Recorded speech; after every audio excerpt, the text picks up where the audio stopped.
Oh my Lord. Hello, guys. Hi. Oh, I was just saying on Instagram, this documentary, we all got sent it obviously last night on Loose Women to get a preview of it and watched it, and I kind of watched it halfway, on my phone on the way into work and in the car, and I found it deeply upsetting and moving and beautiful as well, because we saw so much of the NIKKI that we loved. So I didn't think I'd watch it again tonight with Mark, but I was down here and then I got completely hooked in, watched it all over again, because you know why? They were she was a deeply lovely person, and so was her mum.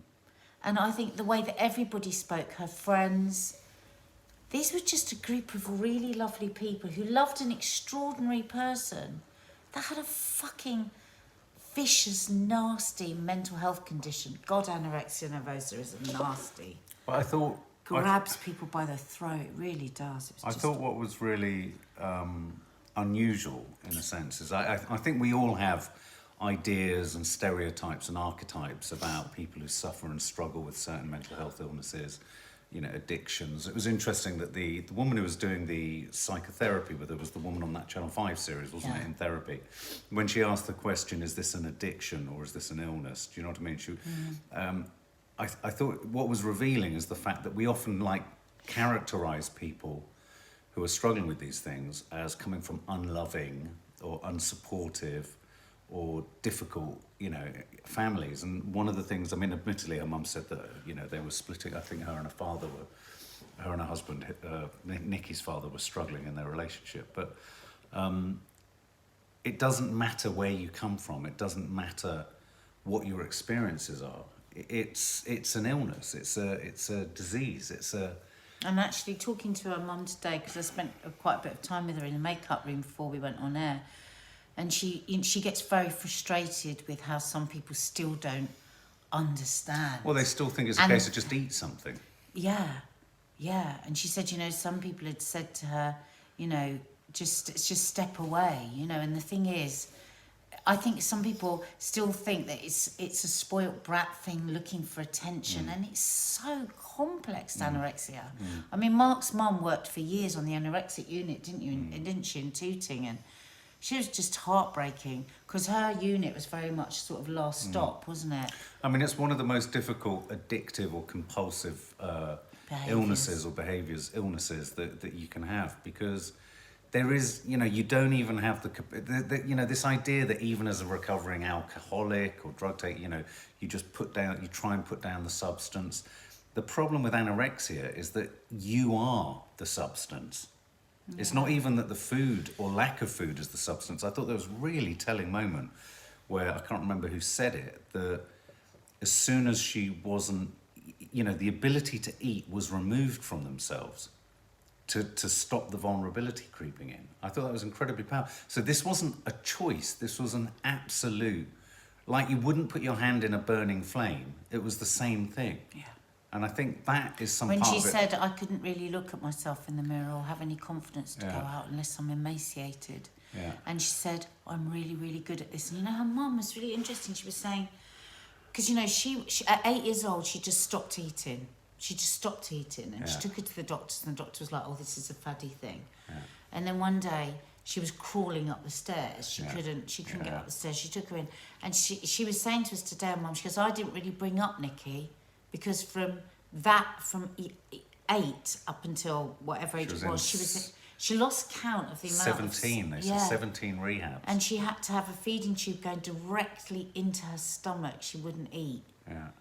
How anyone could not think that's a mental health condition, I don't know. But anyway, but what an extraordinary person she was, wasn't she? Yeah, an extraordinary person. Oh my God, so watchable. And so full of life. I thought Vanessa was beautiful, the way she talked about Yeah, she was. Felt. She was absolutely lovely, like an adornment in life, she said. in the world, she But said. I thought one of the things Nadia just said before we came on, which was really important, is that with most addictions or compulsive behaviours, the victim, if you like, or the sufferer, often, through no fault of their own necessarily, is engaged in a lot of self-pity and feeling the victim and sort of then tries to realise the victim. But even in the way she was sort of on her own, she seemed sort of like she was keeping it from everyone all the time. Do you know what I mean? It wasn't like Well, she I thought wanted it was people to know. an interesting connection that a therapist made, that she was institutionalised by being in institutions all her life. Yeah. And to go into Big Brother was a safe way of being in the world. It was Yeah. a very contained world.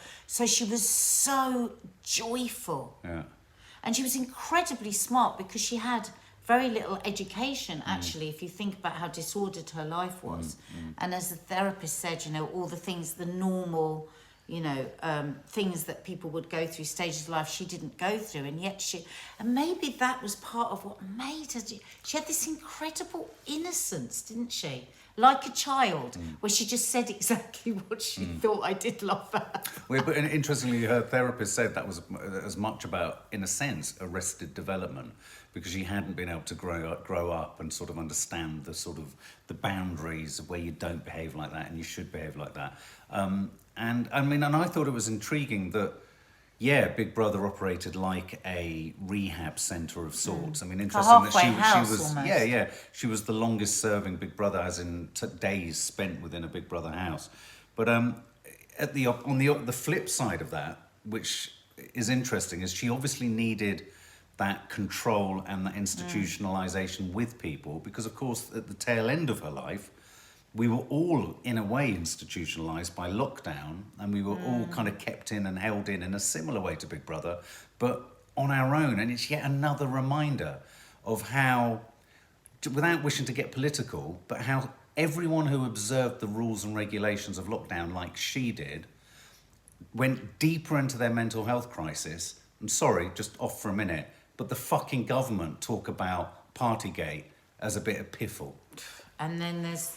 Yeah. You know, just you know, this is one of those You examples. locked down so many people that simply could not cope with it, with their mental health. Yeah. Simply could not. Yeah. And you know, like you said, eating disorders went off the scale in lockdown. So I mean, Gemma Oten talked about that really well, didn't she, as well? But yeah.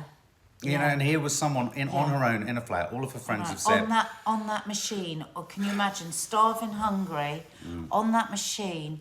And it's like her mum said, her bone density was so poor that you could hug her and her crush. Yeah, I mean, I'd never seen those last images on the crowdfunder page. I could not comprehend that. That was just so awful. She chose those as well. She approved it, by the way, just in case anybody thought, a bit. That's what she was desperate for help. Absolutely desperate for help. And I think I can imagine, because I know a lot of people here struggle with eating disorders, that might have been quite triggering for a lot of people tonight. Blah says, I had an eating disorder, and as a guy, it's embarrassing. Oh, sweetheart, no, it's not. No, it's not. It's not embarrassing. Yeah, no, it's not at all. You Gabrielle. can't help being ill.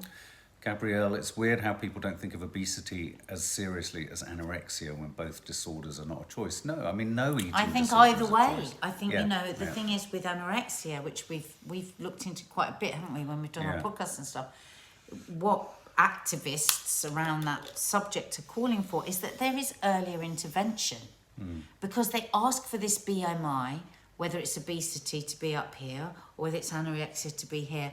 So that's like, because then you're firefighting. An earlier intervention, I was actually talking to somebody at work today that had anorexia, and she said there is no doubt, because she eventually got really good care, if I had got that care earlier, it wouldn't have gone where it went. It wouldn't have gone as far. Yeah. Faith Goodman, Sawley Women today, and was really struck by how much NIKKI looked like her mum. That was a very powerful and emotional. Yeah, and it wasn't a sensationalist documentary. No, it was I incredibly thought it was tender. really class. Tender is a good word. It's really tender. I think you felt the love that people had for her, the respect people had for her, the ache people had for around the knowledge that, it was like I said to her mum, it's like you've known this. I think her mum on one hand couldn't believe how long she'd survived. Yeah. But was in no way ready. No. You know, it's like that old thing. Still, it's just such... It's always Didn't sudden. it break your heart when she was talking about sleeping in her bed with my the bunny God. and Oh the my dress? God. I mean, we both were in bits at that point. We were crying our eyes out. Every parent, and again, the most important thing I always find about these documentaries, I had a similar experience with Amy Winehouse, is that we, you know, life is fast and furious. The media is chucking people at you all the time. You see these people, you know, she didn't register massively on my radar, other than I knew she was kind of an eccentric contestant on Big Brother that everyone loved in memes and You know, Maddie's shown clips of her. That's and what I stuff said like to that. her mum today. I said, my girls who weren't even around when she was in Big Brother show me clips of Nikki, and her mum went, oh. She was so sweet. Absolutely. But she said she never understood why people loved her. She'd always go, Mum, why?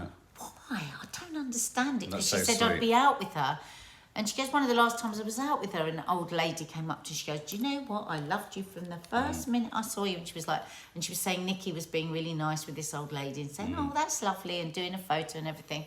And then as they walked away, Nikki was like, I don't understand it. But I was just going to say, I mean, it's that thing of you think you know someone, you kind of put we all do it in a non sort of malicious way. We put everyone in a box and we think they're that kind of person. I remember when I saw the Amy Winehouse documentary, Amy, I went in with all these things of, Amy, she's, prejudices. I mean, even as a recovering alcoholic, you know, you're sort of thinking, oh, okay, well, I think I know her story. But we don't know anyone's story. So when we sit there standing in judgment, saying this, that, or the other, or telling them off, or criticising this, that, or other aspect of their lives, we know nothing. We know virtually nothing about anyone, regardless of how much you see them on things, regardless of how much you hear them. And I just think it was another reminder of, you know, for everyone to just go, this is a person. This isn't that person that we all thought we knew from Big Brother. And I just thought it was really classily done. I did. A beautiful tribute to her. A real tribute. Yeah. It's triggered quite a few people here. So, it's a reminder, isn't it? But you know, also, I mean, her mum said that what she wanted her plan was when she got well from this stint that they'd all managed to raise the money for. So I'm going to go to schools, Mum, and I'm going to tell people, and she really wanted to spread that word that just don't do this. But of course, it's easy enough to say that, but as we saw with her, she didn't have the choice. But that message will have got out far and wide, won't it, to people? That was... Betty Jones, this is quite an interesting one to sort of finish on. Obviously not always to the same extent as Nikki, but I think lockdown has had a huge impact on weight in general, really gain or loss. Yes, absolutely. The lasting effects of lockdown are going to be felt for years to come. Oh God, I know. And that's why it was intriguing that I was left with an impression not just of Nikki's sad descent, but also those images of an abandoned London. It was just like, shitting hell. I thought it did a good job of connecting the two. And without too much detail, because we know it just gave us enough. So, I mean, somebody just said you look tired now. I woke up at 6, I'm knackered. Yeah. But we really wanted to talk to you about this because we knew a lot of you would be watching it and might have wanted a bit of a chat. Yeah. All right, guys. So rest in peace, lovely Nikki Grahame. And oh my God, it was an honour to meet her absolutely adorable mum. Yeah. Lots of love, everyone. See you tomorrow, guys. Good night. Lots of love. Bye-bye.